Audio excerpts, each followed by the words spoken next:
It took until the 82nd minute, but eventually Manchester United's talent won out over Graham Potter's stylized, well-coached Brighton system, and the Red Devils prevailed, 2-1. Brighton managed an early goal thanks to a cross from Neal Maupay finding Danny Welbeck's head. And then Brighton managed to muddy up the game for an hour, betting, correctly for a while, that United couldn't break down their organised defence.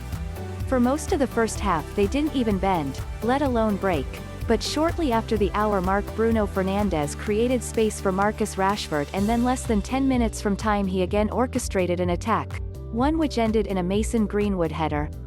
Here are 3 major takeaways from United getting it done the hard way. It would not usually be remarkable for a home team in the Premier League's top 2 to have more of the ball than their 16th place visitors.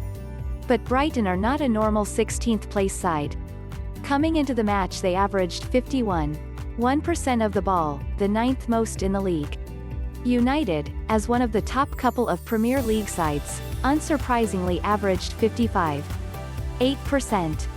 It was an open question to what degree Brighton would be willing to play their role as a reactive side, to sit back, cede the ball and allow United to hold it.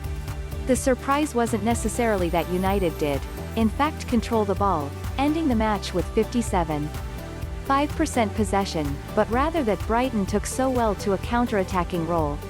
Ole Gunnar Solskjaer opted to start Paul Pogba in central midfield, and the decision worked to the degree that it was intended to allow the mercurial French midfielder to control the match.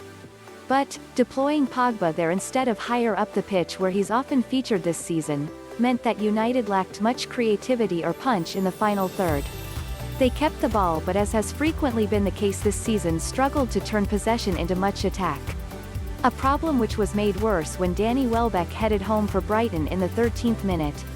Then again, all the problems of stale and boring possession can melt away when you have an attacker like Bruno Fernandes.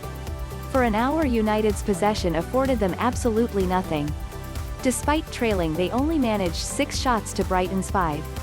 If that hour represented the worst of United's season, what followed represented the best.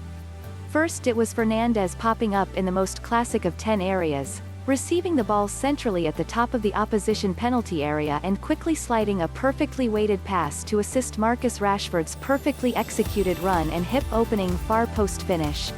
But it was the movement of Fernandes ahead of United's match winner that truly demonstrates how special he is.